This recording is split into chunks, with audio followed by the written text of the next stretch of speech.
Yeah, you hope that you get the ultimate prize, but I never really sat down and thought, yeah, we'll probably have one or two during the tenure that I'm here. We've had some great runs and come really, really damn close.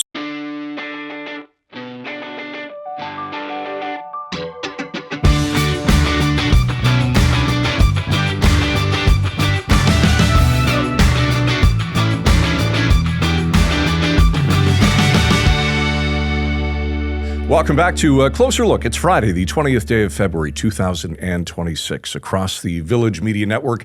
I'm Scott Sexsmith, Derek Turner here, as always, Frisco with the night off this evening. Well, we hope everyone's heart rate has returned to normal after today's absolutely wild semifinal hockey game. Team Canada scoring 3 unanswered goals to complete a historic comeback, and they'll now play for men's Olympic gold on Sunday morning. Be sure to get some sleep Saturday night. You're going to need it. We're all going to need it. After today's big win, we think it's kind of fitting that we stick with hockey for tonight's show. If you haven't heard already, the legendary voice of the Toronto Maple Leafs, Joe Bowen, is retiring at the end of this season after more than 4 decades behind the mic. While the NHL takes a hiatus for the Olympics, Joe traveled to his hometown of Sudbury over the Family Day weekend, where he was the guest of honor at a Sudbury Wolves game. The best part, he got to join his son David in the broadcast booth to call the game. Definitely a full circle moment for one of the best in the business. Frisco and I had the pleasure of sitting down with Bowen for a wide-ranging conversation just before Christmas. We're going to play that interview again tonight, just in case you missed it. If all goes well, by the time we see each other again on Monday, our teams will have provided plenty of Holy Mackinaw moments on their way to another Olympic gold medal. Here now is that conversation. For more than 4 decades, one voice has been the soundtrack of Leafs Nation. He's called the heartbreak, the hope, the overtime winners, and the Holy Mackinaws. After all those years behind the mic, the unmistakable voice of the Toronto Maple Leafs is calling it a career. We're thrilled to have the legendary Joe Bowen joining us tonight on Closer Look. Joe, welcome to the show. It's great to have you here. Well, it costs you $25 right off the bat because Holy Mackinaw is copywritten, and I accept empties and or recyclables, but I expect that payment should be forthcoming very quickly. Oh, Scott will send it to you right away, Joe. Fair enough. Oh, perfect. How boy, Scott. Joe, when the season is done, you will have called over 3,800 NHL games that started back in 1982 at the famed Chicago Stadium. That's a pretty impressive stat for a Sudbury guy who started his career doing play-by-play for the Wolves. Did you ever, in your wildest dreams, Joe, imagine seeing happen what has over the last 44 years?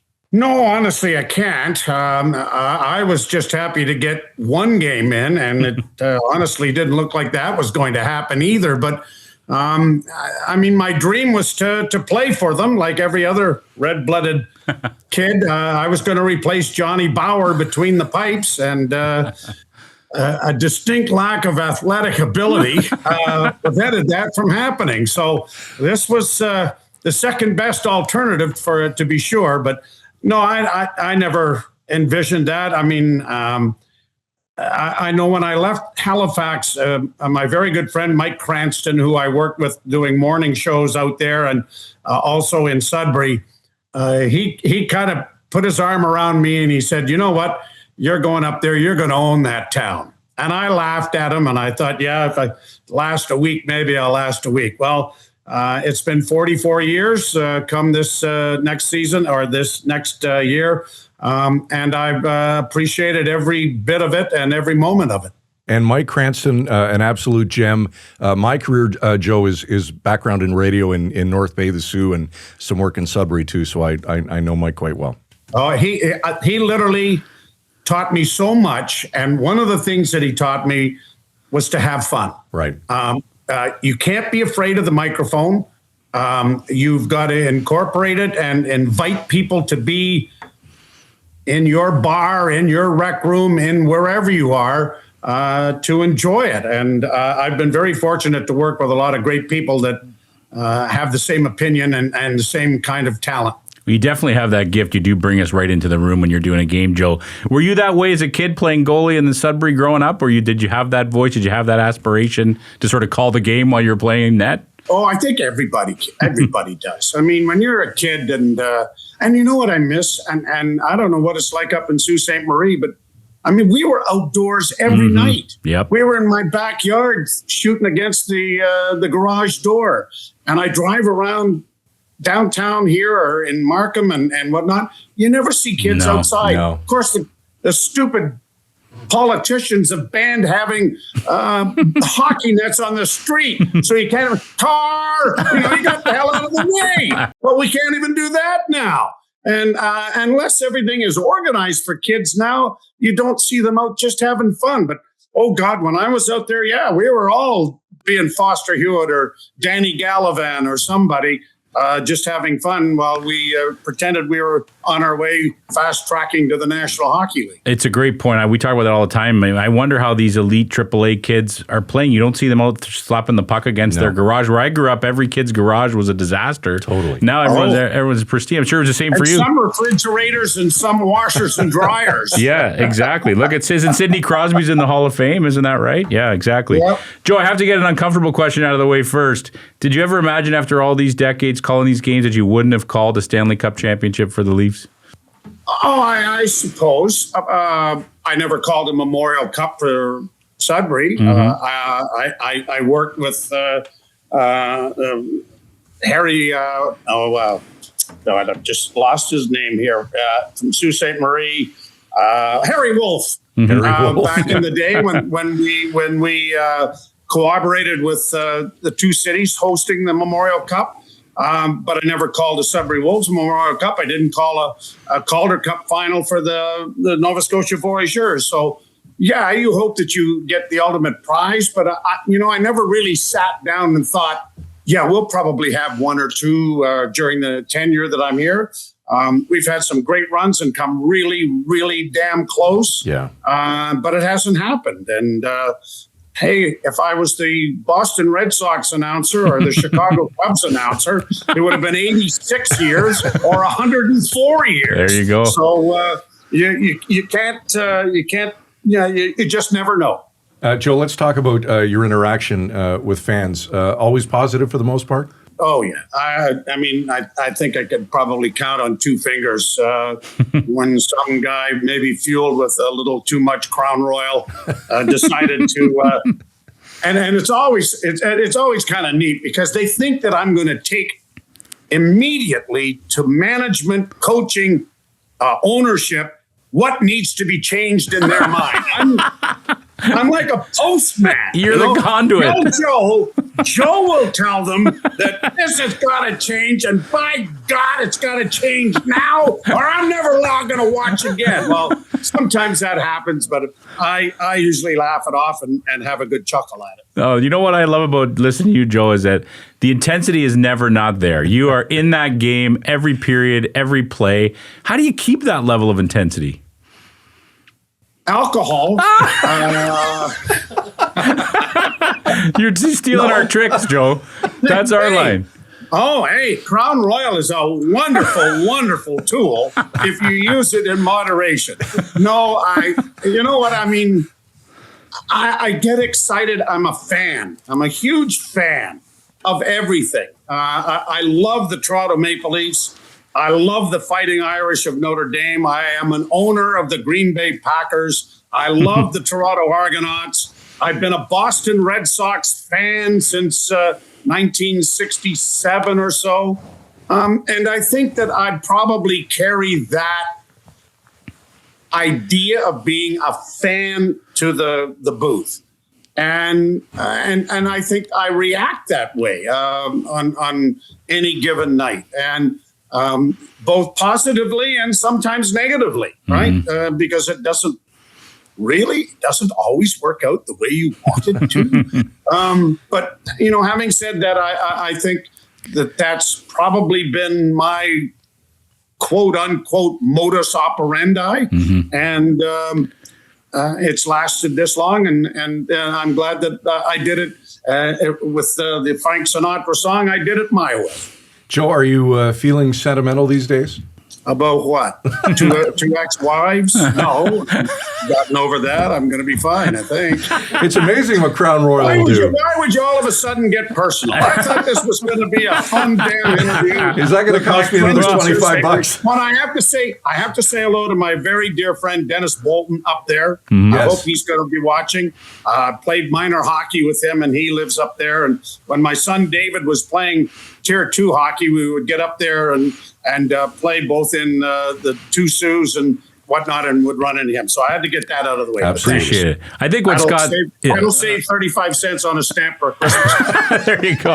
I think what Scott's asking is obviously the fans in Toronto are lamenting that these are your final season. They're thinking back to all the great moments that you had in their memories of you being the soundtrack of their life, the soundtrack of their being a Leafs fan. And I'm just wondering if you feel that same way at all, if it's trickling in a little bit. No, it's been overwhelming. It really has. I've gotten letters. I've gotten texts, emails. I get stopped on my way to the games or if I'm out shopping. And some of the great notes that I've gotten is literally, and Scotty Lawton and others, Max Domi and John Tavares and kids who have grown up, Stevie also, you were in the car with us. Mm-hmm.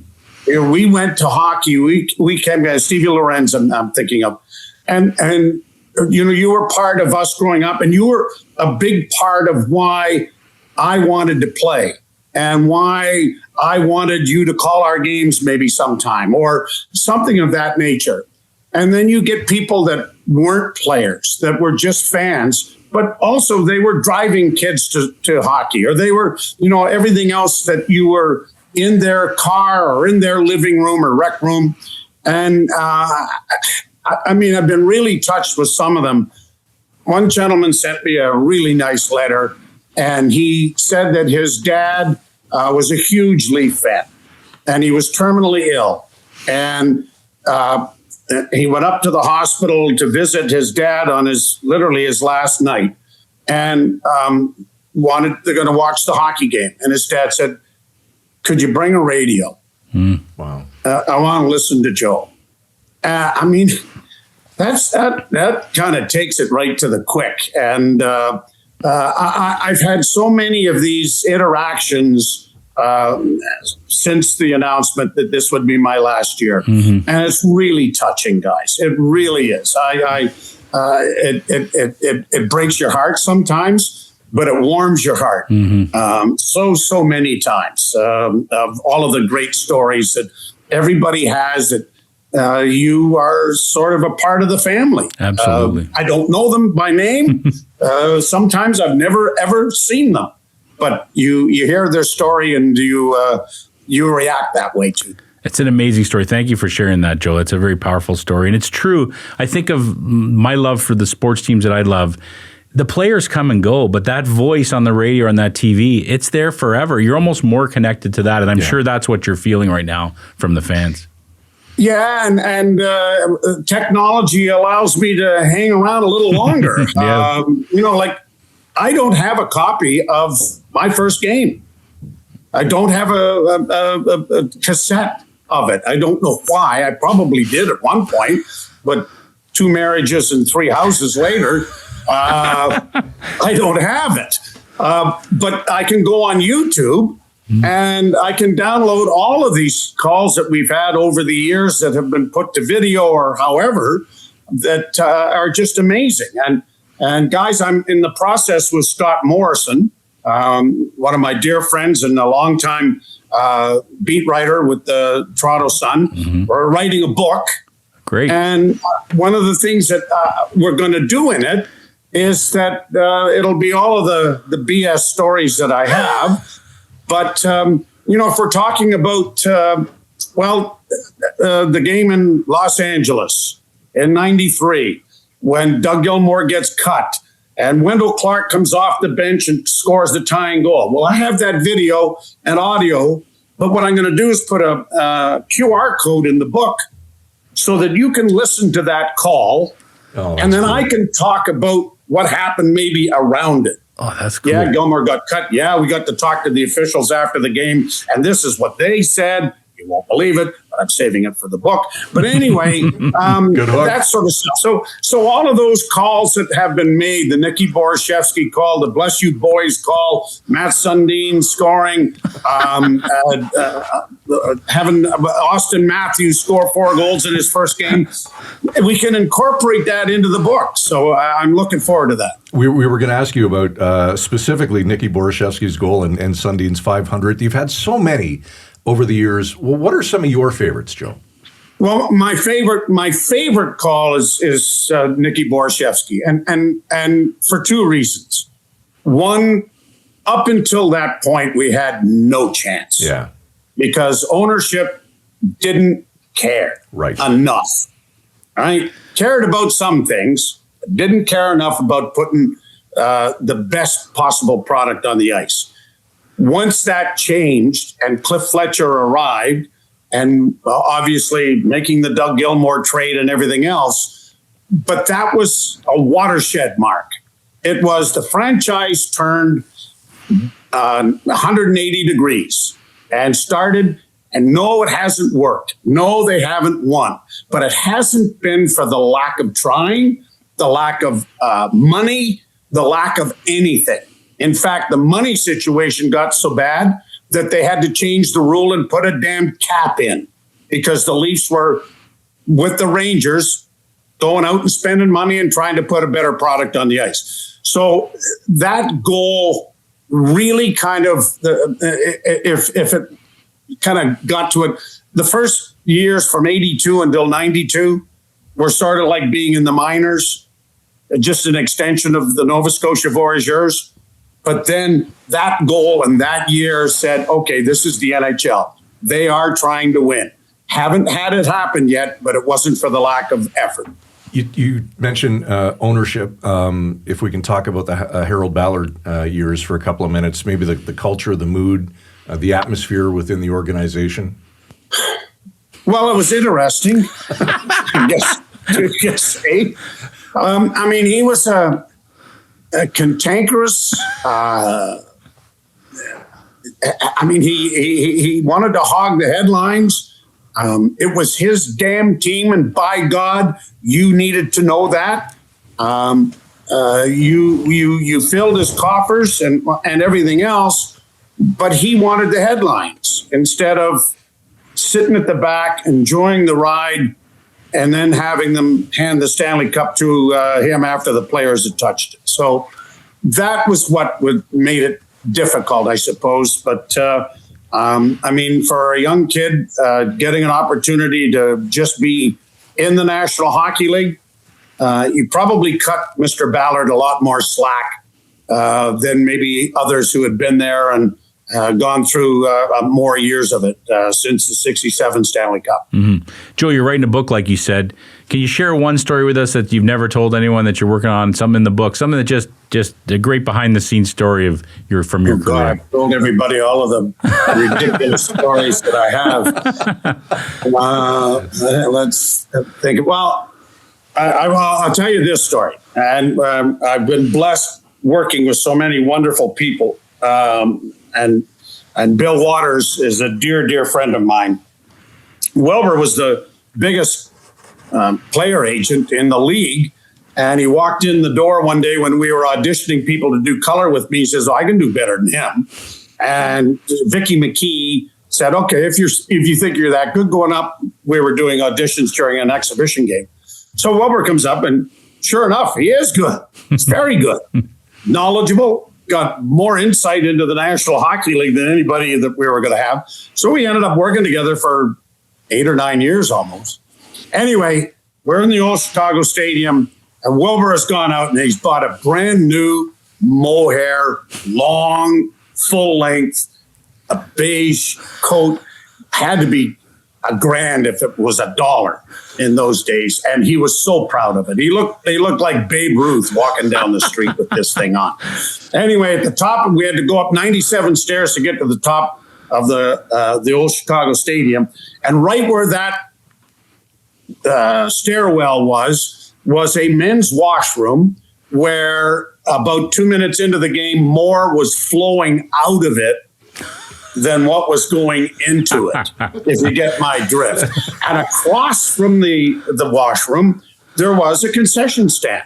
And they sold beer and popcorn and hot dogs or whatever up there. But literally in that building, there was no elevators or escalators. It had to be lugged up the stairs. So we finished the game and we're walking down, and Mr. Waters has a bit of a myopic condition, not being able to see as well as he should.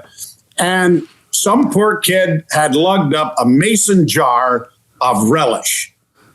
There were 97 stairs to make it to the top. He made it to the 96th stair. And this thing of relish is smashed to smithereens, plus what was flowing out of the men's washroom. And Wilbur hits the top of the step and down he goes. 15 stairs to the next landing. And I thought he was dead. I mean, any other human being, that would have been a major catastrophe, everything. But all I hear, "No, Jesus," curse and swearing. And he gets up. And he's not cut. I don't know how the coat saved his life. But it was ripped. It was ripped to hell. And all there was relish in his hair. His coat was torn to shreds, and he was just beside himself. So that was my Chicago Stadium, one of my many Chicago Stadium stories. Joe, you and Scott are going to write a great book. I can feel it already. There's going to be a lot of great stories in there. All right. I'm almost afraid to ask this because it's going to cost me another $25. The phrase "Holy Mackinaw," where did it come from? Oh, if you use it twice, it's $55. Guys, it came from my dad. My dad passed away when I was 14. And I cherish his memory. And it's one of the things that I've done with my four boys, because he was so involved with what I was doing in sports and everything else. And he made time out of a busy career of being a general surgeon in Sudbury. He delivered 3,000 Sudburyans and made only two mistakes. Paul Rimstead and Eddie Shack. And so I would sit with my dad watching Johnny Bauer and the Leafs play. And my dad was a goaltender of note, played with the University of Western Mustangs at medical school. And when Johnny would make a save, my dad would blurt it out. "Holy Mackinaw, what a great save by Johnny." Now, if I wasn't there, maybe he used a different term to shield the ears of a young boy growing up. That's what he said. And I never thought about it. I never used it in junior hockey. I never used it in American Hockey League. And it was 5 years again at the Chicago Stadium. And Felix Potvin made an unbelievable save. And out it blurted. And I would never have used it again, except I looked over at my buddy Wilbur Waters, and Bill was laughing so hard he'd fallen off his chair. I thought, well, if I got that rise out of him, I'll use it again. And we have, and hopefully we've done some good with it. We've sold T-shirts. In fact, the Leafs with this ceremony on on Tuesday, they're selling Holy Mackinaw T-shirts. With the Real Sports apparel. The players have been wearing them. And if you buy one, a lot of the proceeds are going to a hospital for sick kids. That's wonderful. A great thing. That's a great thing. Are you thinking a lot about Tuesday night? Are you wondering how it's going to go? Or if you're going to make it through? I have to. I got more people asking for damn tickets than I can possily scrounge. Well, that was our next question, Joe. Yeah. No, you can't come. Get off your wallets and find one. The closer it gets, the more it is. I sometimes have to pinch myself and say, you have to go to work 2 days after this. There's another damn game. So it's kind of the timing of it is interesting. Keith Pelly and company decided that this would be a good time to do it, and I'm enjoying it. It will have the Blackhawks there. which will be kind of ironic. And one part of the reason for it was that this is their only trip. And Nick Foligno will be a part of it. And I've been a part of the Foligno family since I started in Sudbury when Michael was playing for the Wolves. So they're near and dear to my heart, as are other Northern Ontario folk from my hometown. So that will be very special. So, yeah, I am, to answer your question quickly. And the more I get involved in what I have to make sure everybody gets to where they have to go and everything else, it's been a busy time. And I'll wake up in the middle of the night thinking, what in the hell are you going to say after this is done on the ice? And I'm hoping that I don't end up being a bawling mess, but I think we have a few things and lots of people to thank, that's for sure. You can just press play on this episode, Joe, and just let that do the talking. That'll be perfect. Oh, yeah, right. Go ahead. Just a couple more questions, Joe. We know you're busy. No. Yeah. I'm almost finished my we can press. Can you see? I got my Notre Dame Fighting Irish mug. I was admiring that. Yeah, well, I'm a little pissed at what went on this weekend. Yes, wasn't Let pretty. me just say that. Yeah, wasn't pretty. Joe, what are you going to miss the most, and what does retirement look like? Maybe more Red Sox games, a little more time in South Bend?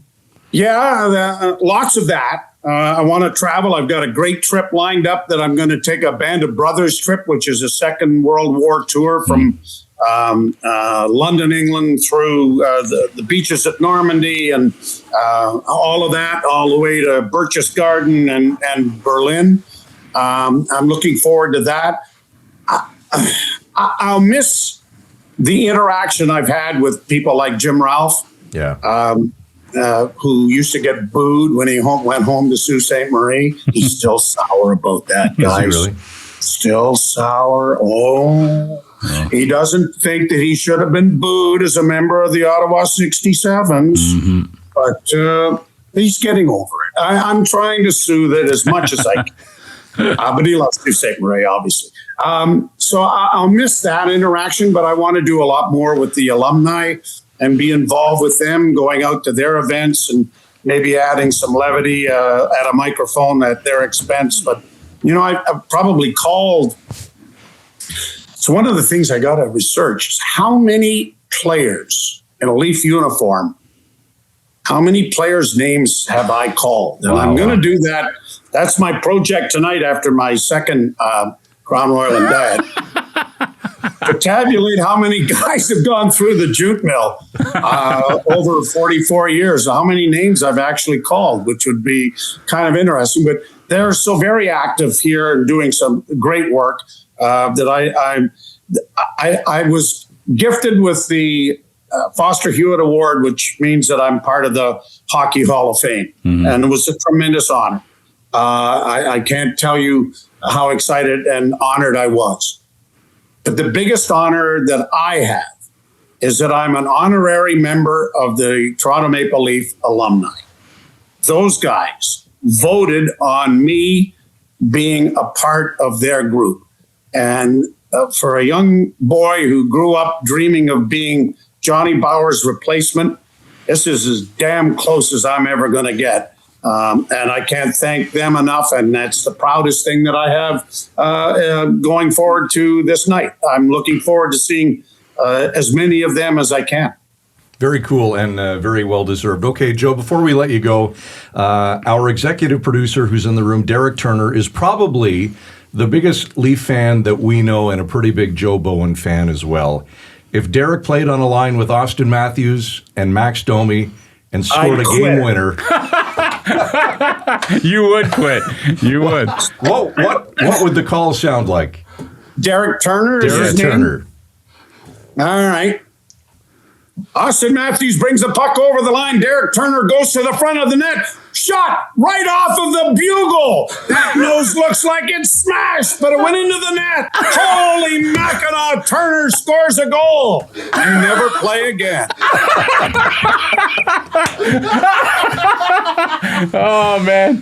Joe, that was the greatest thing we've ever had on our podcast. Sorry, Derek. I apologize. No. But I don't imagine you can play the goddamn game very well anyway, so that's probably as close as you're going to get to score. That's right. Like you said, that's why he's stuck sitting here with us, Joe. That was fantastic. Perfect. What a pleasure. You're a treasure, Joe. You know, you will be missed by so many. We really appreciate this time tonight. And the only thing that would have guys. the only thing that would have made this better is if we had a crown and we could have had a drink together. You never know. You never know. We'll probably be able to do that another time. Right on. Look forward to say it. hi to everybody up in Sault Ste. Marie. The Hollums up there. Craig, for sure. Great, Craig, yeah. Great friend. Wonderful people, and have had a wonderful time up there with a lot of people up in the Sioux. So please say hello to everybody for me. We will do that. You are an absolute beauty and a national treasure. Enjoy next Tuesday, Joe. You've earned it. We will. Thank you very much, guys. Well, one thing is for sure, it's going to be a wild morning this coming Sunday. Enjoy it. Puck drop just after 8 o'clock. That's it for a closer look on this Friday Tonight Show, as always, produced by Derek Turner. For all of us at Village Media, thanks for watching and have a great weekend. Go Canada. Frisco and Scott's Wardrobe provided in part by Moores, Sault Ste. Marie.